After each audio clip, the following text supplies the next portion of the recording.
Oke, baik, kita mulai belajar termodinamika 1. Di pertemuan ini akan kita pelajari mengenai konsep dan definisi. Adapun di bab pertama ini ada beberapa subbab materi yang akan kita bahas bersama. Yang pertama ada pengenalan termodinamika, kedua sistem termodinamika, ketiga sifat, tingkat, keadaan, dan proses termodinamika. Di sini ada beberapa sifat termodinamika yang akan kita bahas. Yang pertama ada massa, panjang, waktu, dan gaya. Ada volume spesifik. Volume spesifik ini tak lain adalah kebalikan dari massa jenis. Berarti kalau kita tulis volume spesifik itu sama dengan 1/ρ. Nah, ada tekanan dan temperatur. Nah, yang terakhir di bab pertama ini akan kita pelajari juga metode yang tepat dan baik untuk menyelesaikan soal-soal termodinamika. Baik, kita mulai dari pengenalan termodinamika. Di sini kita akan tahu terlebih dahulu bahwa kata termodinamika ini berasal dari bahasa Yunani ya, terme dan dinamis. Arti terme itu panas dan dinamis artinya gerakan, kerja, atau daya. Nah, adapun tujuan dari kita mempelajari termodinamika adalah untuk mempelajari konversi panas menjadi kerja. Di garis bawahi diingat-ingat tujuan awal untuk mempelajari termodinamika yaitu untuk mempelajari konversi panas menjadi kerja. Jadi nanti ke depannya contoh-contohnya itu pun tidak lepas dari mengkonversi panas menjadi kerja atau daya. Nah, adapun peralatan termodinamika ini merupakan salah satu ilmu dasar bagi seorang engineer yang bekerja dalam bidang sistem termal, tetapi umumnya tidak ada sebutan engineer termodinamika. Nah, biasanya jurusan teknik mesin ini sangat fundamental ya untuk harus menguasai mata kuliah termodinamika. Ini contoh aplikasi termodinamika. Gambar yang bisa kita lihat ini merupakan PLTU di Suralaya, yang mana ini merupakan PLTU yang memasok energi listrik di Jawa dan Bali ya. Ini terbesar. Di sini sangat kompleks terjadinya proses-proses termodinamika. Nah, ini adalah contohnya aplikasi termodinamika. Nah, ini contoh lain aplikasi termodinamika di sekitar kita. Ini bisa kita ketahui bahwa gambar ini merupakan kulkas ya, dan di sebelah kiri ini ada alur konversi panas menjadi kerja ya.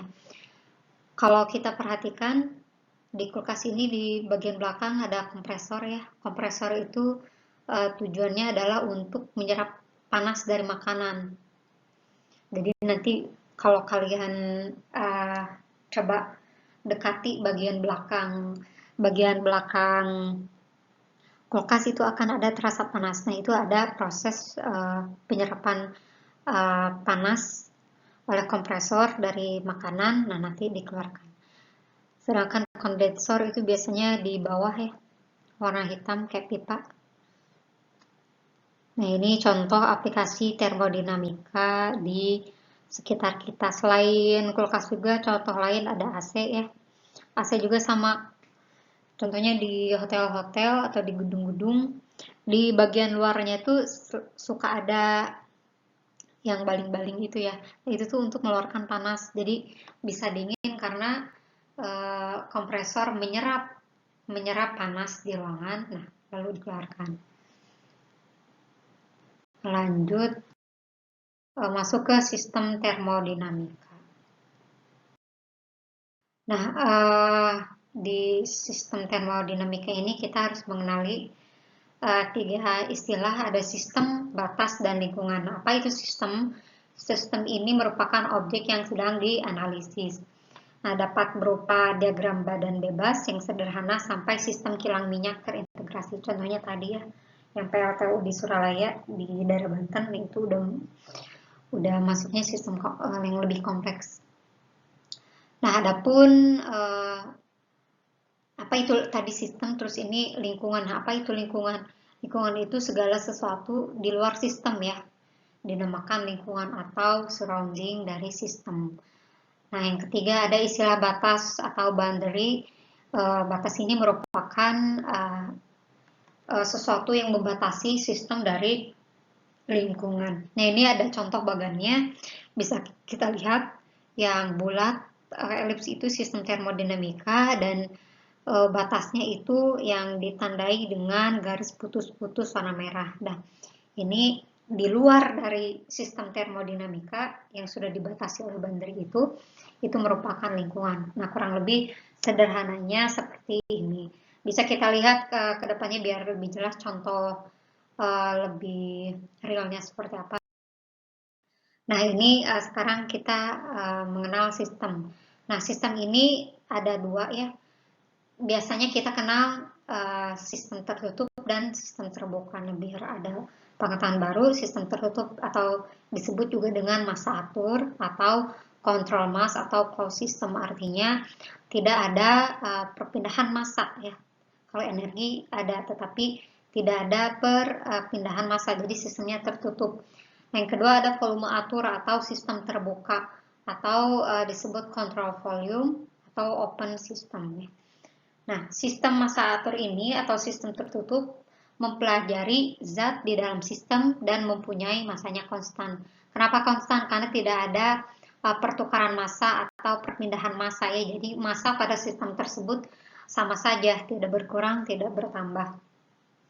Jadi bisa kita simpulkan dalam sistem tersebut selalu berisi zat penyusun yang sama. Yang kedua, tidak ada perpindahan massa melewati batas sistem. Nah, untuk yang kedua, untuk suatu sistem massa atur yang tidak berinteraksi sama sekali dengan lingkungan, kita sebut dengan sistem terisolasi. Barusan kita bahas massa atur, nah sekarang volume atur. Volume atur atau sistem terbuka di dalam sistem yang menjadi fokus analisis ya. Region ini disebut dengan volume atur.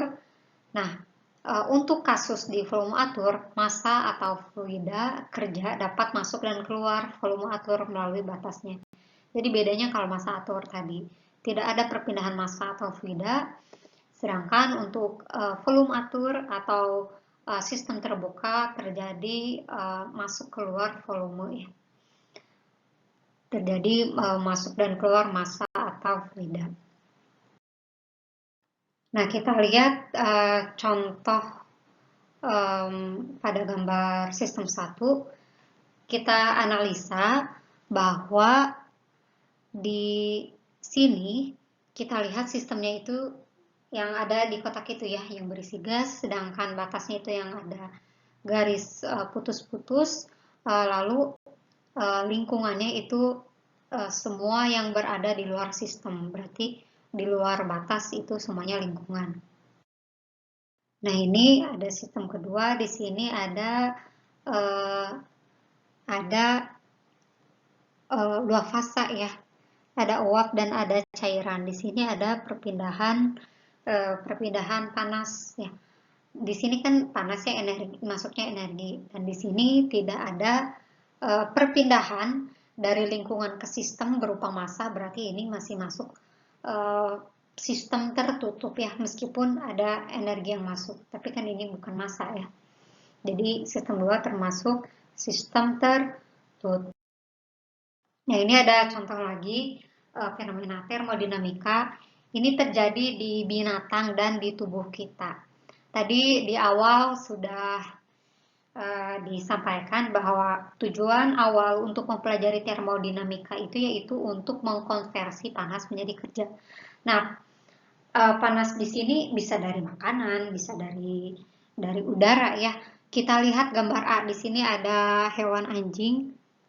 Kita perhatikan yang menjadi sistem di sini adalah anjing, dan ini katakanlah batasnya ya, batas berarti sekitaran, pokoknya setubuh anjing itu sendiri, hewan tersebut. Nah, lingkungannya ini ada dari udara ya. Nah, kita lihat dulu, ada yang masuk, ada yang dikeluarkan ya. Ini contoh sistem terbuka ya, berarti karena ada perpindahan massa dari lingkungan ke sistem atau dari sistem ke lingkungan. Nah, kita lihat contohnya ini hewan, ada yang masuk air ya, air, terus ada makanan yang lainnya, terus ini ada yang dikeluarkan ya, dikeluarkannya berupa gas, bisa karbon dioksida atau hasil dari produk makanan yang hewan itu makan. Nah, selain itu, contoh di badan kita. Di badan kita ini kita lihat hampir sama mekanismenya seperti hewan. Jadi ada yang masuk, contohnya makanan yang kita makan, terus dikelola ya, dicerna maksudnya, dicerna. Yang dikeluarkan ada karbon dioksida, yang dikeluarkan ada juga berupa urin ya, atau hasil dari sekresi. Bisa juga keringat ya yang dikeluarkan. Jadi kedua gambar ini pada poin A dan B merupakan sistem terbuka. Jadi bisa dibedakan ya bagaimana sistem yang disebut dengan sistem tertutup dan terbuka. Kalau tertutup tidak ada perpindahan massa, sedangkan untuk perpindahan massa atau fluida, sedangkan untuk sistem terbuka ada perbedaan massa dan fluida atau fluida.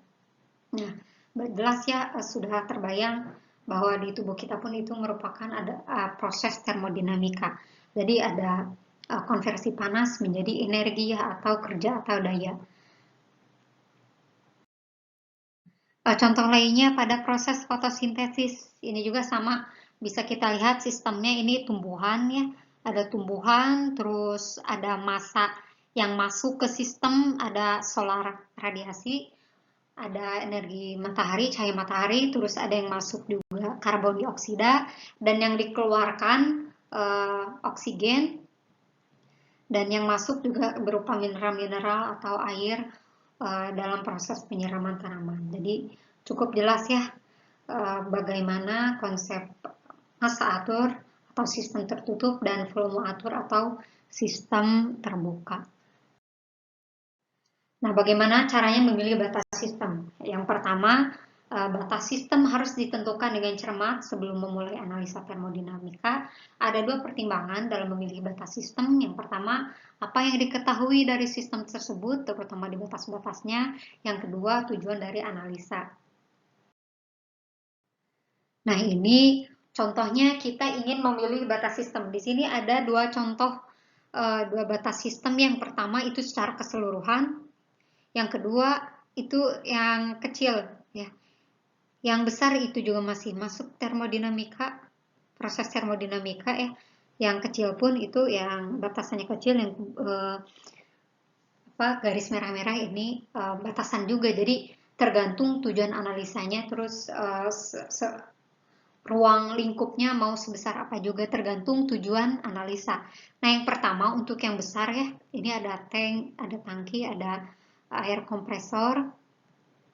Nah, ini tujuan analisa untuk yang batasnya besar, jelas beda tujuan analisanya dengan yang batasannya kecil. Untuk yang batasannya besar, ini tujuannya daya listrik diketahui dan tujuan analisa untuk menentukan waktu yang diperlukan kompresor supaya tekanan di dalam tangki naik ke level tertentu.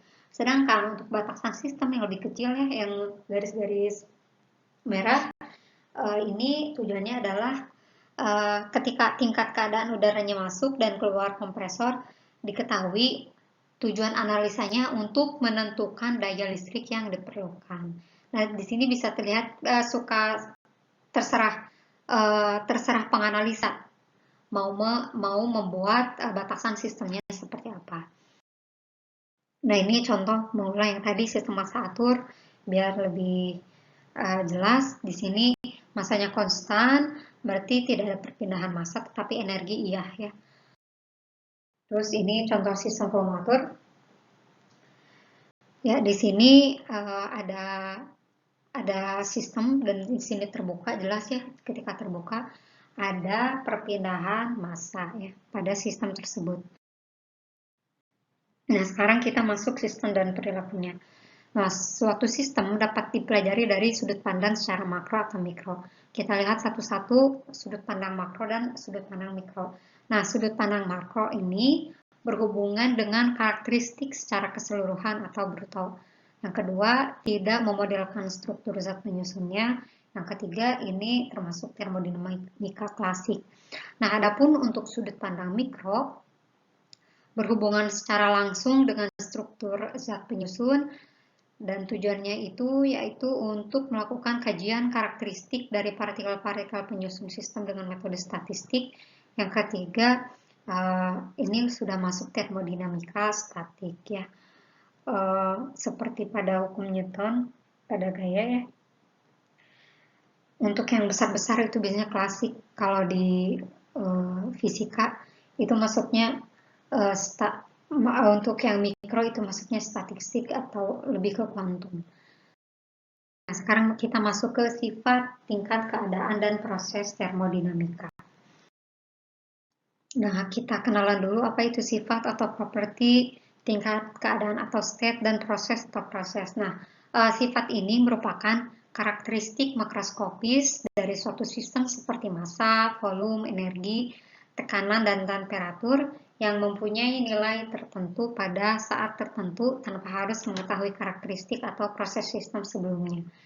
Nah, sekarang apa itu tingkat keadaan atau state? State ini mengacu pada kondisi sistem yang dideskripsikan oleh sifat-sifatnya. Yang ketiga, proses, yaitu transformasi dari suatu tingkat keadaan ke tingkat keadaan lainnya.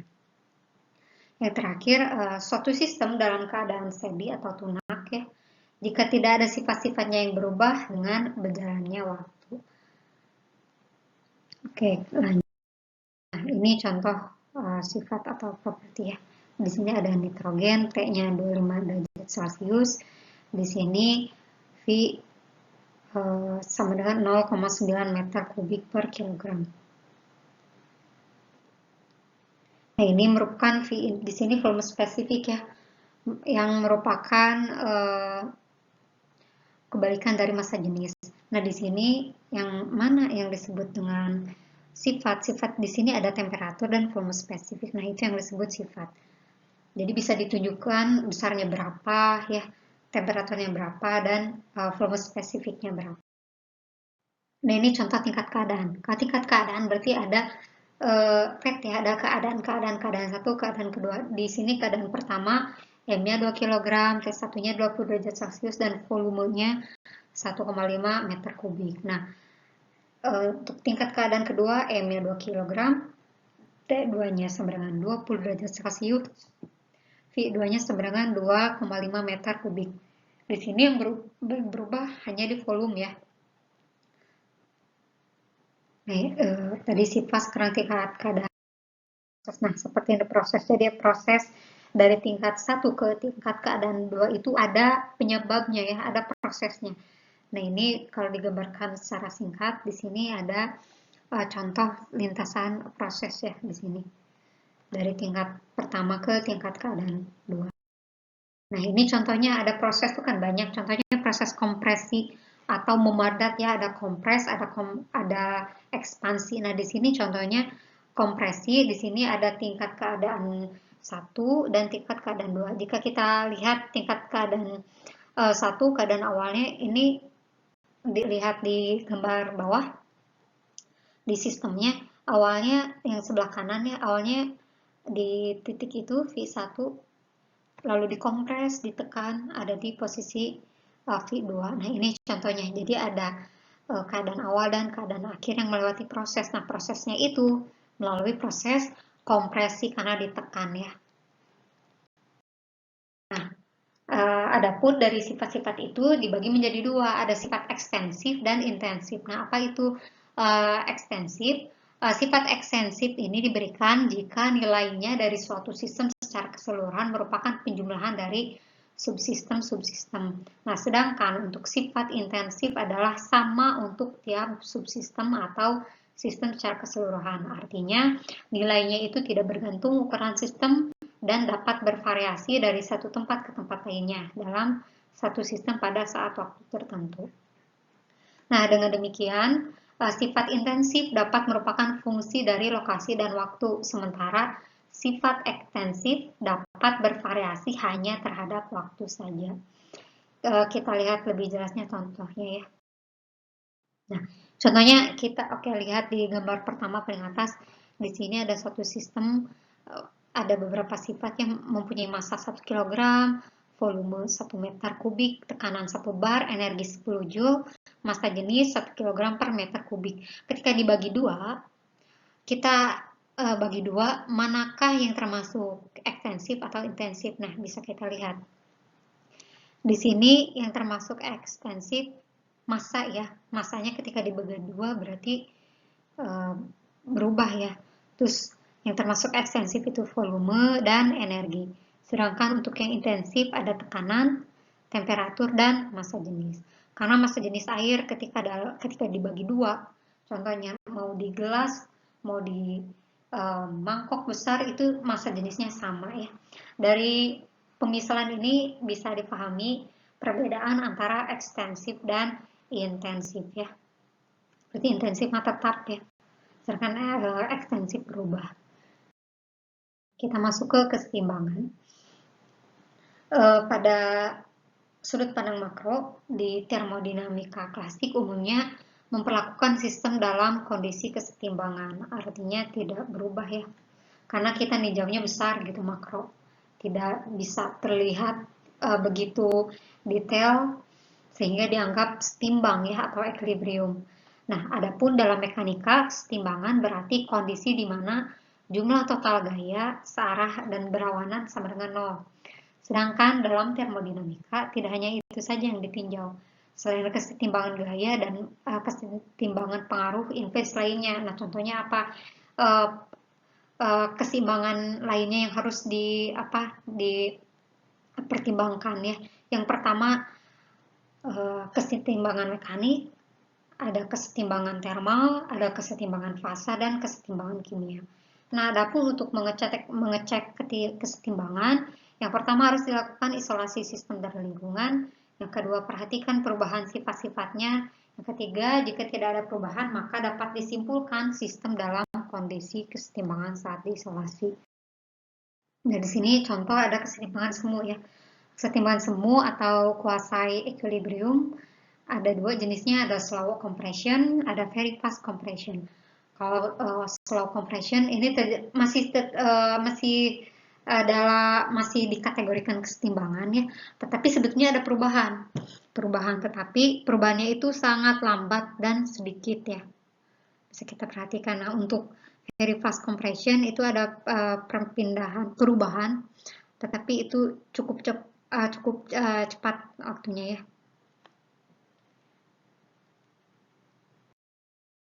Di sini ada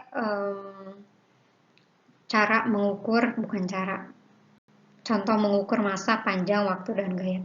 Di sini kita lihat perbandingan satuan internasional dan Inggris.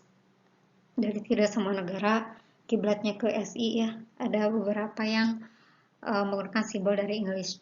Contohnya untuk massa, satuan internasionalnya kilogram, sedangkan untuk di Inggris itu pound mass ya. Terus simbolnya LB.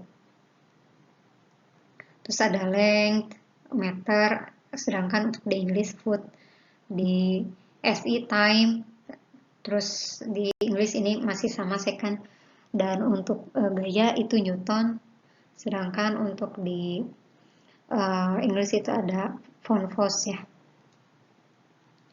Terus LBF. Nah, di sini ada contoh satuan international unit prefix. Ini biasanya dipakai tergantung pengukurannya apa ya. Di sini ada tera, giga, mega, kilo, hekto, senti, mili, mikro, nano, pikro. Biasanya untuk di listrik, di bab listrik biasa memakai mikro ya. Rata-rata biasanya pakai di kisaran 10⁻⁶. Nah, di sini kita ulas sedikit gaya ya. Hukum Newton kedua itu yang sering dipakai itu merupakan hukum gaya Newton 2 karena bisa bergerak ya. Yang mana hukum Newton kedua ini merupakan gaya net beraksi pada suatu benda proporsional dengan perkalian massa dan percepatannya. Rumusnya F sama dengan M kali A, di mana 1 Newton itu sama dengan 1 kg kali 1 meter per sekon kuadrat ya. Adapun ini yang di bawah merupakan dalam satuan English. Ini sebab. Nah, sekarang masuk ke continuum dan volume spesifik. Tadi sempat diulas sedikit apa itu volume spesifik. Oke, kita bahas hipotesa continuum. Ini perlu dibahas karena berhubungan dengan kesetimbangannya. Jadi dianggap dalam suatu sistem termodinamika itu kontinu ya. Jadi ketika menghitung di titik ini sama menghitung di titik lainnya itu sama hasilnya. Oke, baik kita bahas satu persatu. Hipotesa continuum. Nah, di deskripsi suatu zat disederhanakan dengan mempertimbangkan terdistribusinya secara kontinu di seluruh region atau volume. Nah, untuk sebagian besar fenomena dalam bidang teknik, penyederhanaan deskripsi ini sesuai dengan hasil pengukuran. Nah, adapun ini volume spesifik yang merupakan kebalikan dari massa jenis atau satu per rho ya. Ini secara hipotesa continuum, rho ini merupakan limit ya volume sampai volume tertentu dalam kurung massa per volume ya, atau sama dengan jika dibalik diintegralkan M sama dengan integral rho dV. Nah, dalam basis mol ini harus ingat N sama dengan mol sama dengan ini massa per jumlah mol ya, atau V sama dengan M dikali V. V di sini merupakan volume spesifik ya.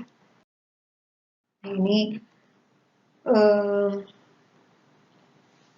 informasi tambahan tentang molar, jumlah mol atau N sama dengan M per M ya. Satuan unitnya itu bisa kilomol. Ini LB mol itu biasanya English.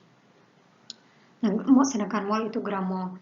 Nah, M adalah berat molekul ya.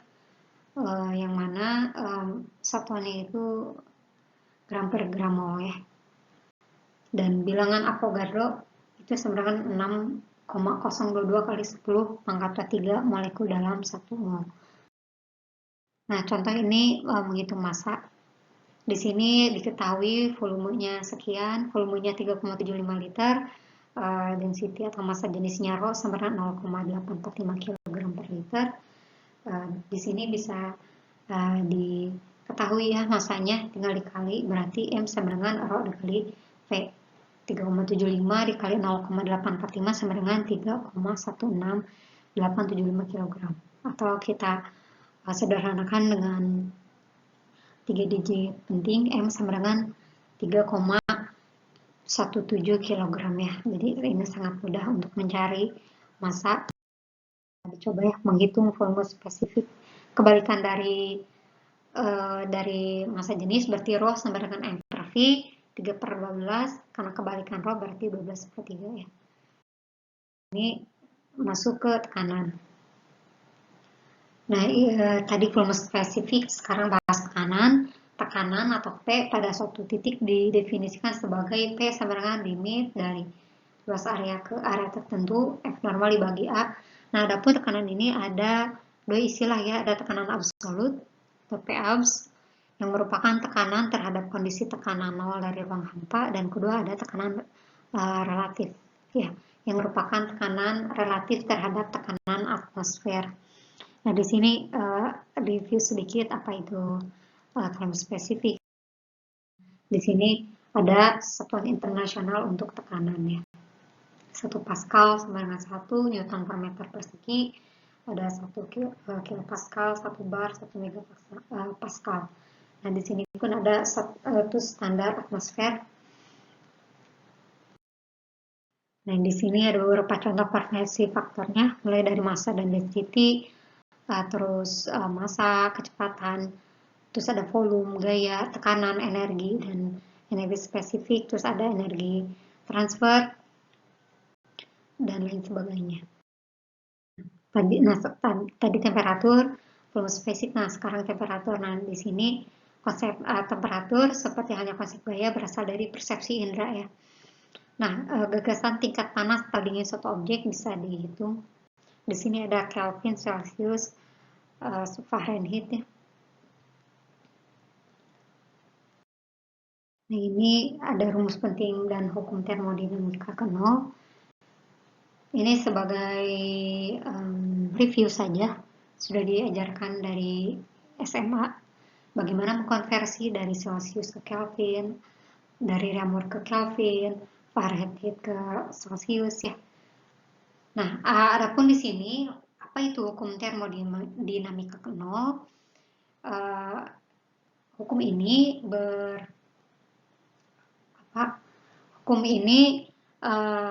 terjadi jika keadaannya ketika dua objek berada dalam kesetimbangan termal dengan objek ketiga, maka dua objek tersebut juga dalam kesetimbangan termal satu sama lain ya. Nah, itu yang dimaksud dengan hukum termodinamika ke nol. Jadi ada termodinamika ke satu, ada termodinamika kedua. Yang sering dibahas itu hukum termodinamika pertama dan hukum termodinamika kedua. Nah, pengecekan silakan dicoba. Temperatur 100 derajat Celcius lebih dingin dibanding 100 derajat Fahrenheit, betul atau salah silakan dicoba. Terus temperatur min 10 derajat Celcius lebih panas dibanding 0 derajat Fahrenheit, betul. Nah, yang terakhir di sini akan diulas metode untuk menyelesaikan soal-soal termodinamika. Jadi di bab pertama ini, kedepannya mungkin ada soal-soal. Nah, di sini ada panduannya bagaimana menyelesaikan soal-soal termodinamika ya, biar runut dan efisien. Yang pertama, diketahui contohnya ringkasan soal terutama sifat-sifat dan tingkat keadaan yang diketahui. Ini mengharuskan kita membaca soal secara seksama. Jadi ditulis dulu berdasarkan soal, diketahui, di ringkas tuh sifat-sifat dan tingkat keadaan yang diketahui. Terus yang kedua ditanya, tuliskan secara singkat apa yang diselesaikan. Nanti ditanyakan tergantung soalnya ya. Nah, untuk pembahasannya, gambar skema dulu. Skema sistem seperti yang tadi saya jelaskan, tulis gambar sistemnya seperti apa, boundary-nya seperti apa, terus lingkungannya yang mana. Tentukan apakah itu massa atau volumeter. Jadi tentukan apakah soal tersebut termasuk sistem terbuka atau sistem tertutup ya. Ini tujuannya untuk dipakai analisa ya. Jadi harus ditentukan batas sistemnya. Terus lanjut pakai asumsi. List semua asumsi ya, tulis semua asumsi yang dipakai untuk menyelesaikan soal. Terus yang terakhir, dengan menerapkan asumsi, sederhanakan persamaan matematikanya. Jadi masukkan nilai-nilai yang tersedia, periksa apakah satuannya konsisten, akhirnya periksa apakah hasil akhirnya masuk akal. Jadi yang pertama tentu ditulis dulu, diketahui dan ditanya, terus gambar skema ya, dengan menggambarkan sketsa sistem, terus bikin asumsi berdasarkan soal, lalu kita masuk ke solusi. Kita ke solusi, hasil akhirnya apakah masuk akal atau tidak. Ini tidak usah